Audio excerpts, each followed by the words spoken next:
Hi, Shabbat Tov to all of you. B'ezrat Hashem, tonight I'd like to share with you a new story from Rabbi Shiar. Daniel was hopeful.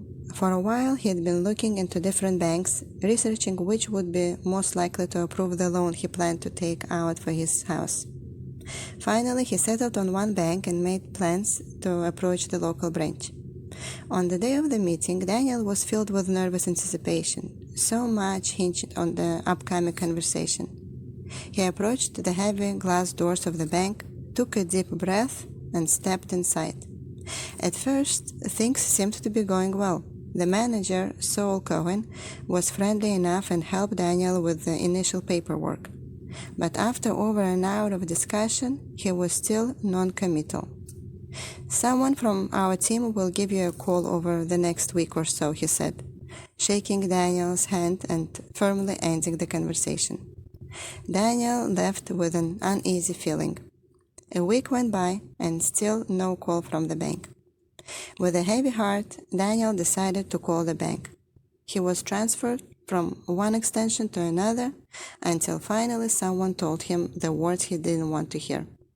"We are very sorry, but at this time your application has been denied." Daniel didn't know what to do. He had pinned his hopes on this one bank and did not have any backup plan. He really needed the money, and it weighed on him heavily. Dejected and with heavy steps, Daniel walked to shul. As he entered, he was approached by his good friend Rafi. "Hey, why so down?" Rafi asked, clapping on his shoulder. "Money troubles," Daniel mumbled. "Care to tell your friend a bit more?" Rafi offered. "I'm not sure I can fix your problems, but I sure can listen."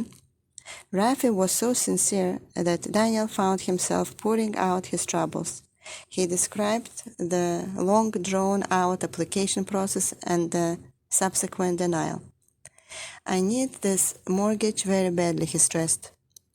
"I hear," Rafi said. "Which bank did you say you tried?"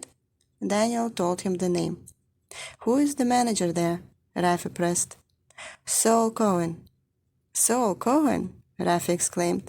"Why didn't you say so in the first place?" "You know Saul?" Daniel asked, a glimmer of hope appearing on his face. "Not me, but my father knows him very well. If he tells Saul to give you the mortgage, he'll take good care of you and do it right away."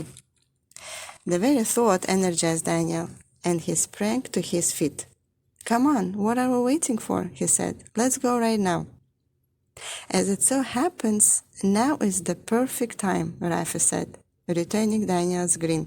"Follow me." He led his friend down the hall to the main base Knesset, where a minyan for Mincha was forming. "Hold on," Daniel said, confused. "I thought you were taking me to your father." "Oh, but I am," Rafi said softly. "He is my father, and he is your father too. I'm talking about Hashem. If he tells Saul, the bank manager, to grant you a mortgage, he'll do it, won't he?" In that instant, Daniel's entire view of Hashem shifted. He grabbed onto Rafi's passion and related to Hashem like a father who was ready and able to help him with his needs and wants. "You're right," he said to Rafi. "Thank you for reminding me that I have the best connection possible." They each opened a siddur and began to pray. For Daniel, that mincha was a game changer. He davened with great emotion, pouring his heart out as a son would when talking to his father. After davening wound to a close, the two friends exited the shul and Rafi turned to Daniel. "You got this," he said encouragingly. "Go back to the bank and try again." Completely rejuvenated and confident in Hashem's love, Daniel once again approached Saul. Sure enough, he seemed to have a complete change of heart. "Would love to extend your mortgage," he told Daniel. "Let's discuss numbers and get this process moving as quickly as possible." Daniel got his mortgage and remembered to thank his father.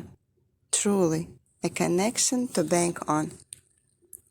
Thank you for joining. I wish you all a successful and blessed week.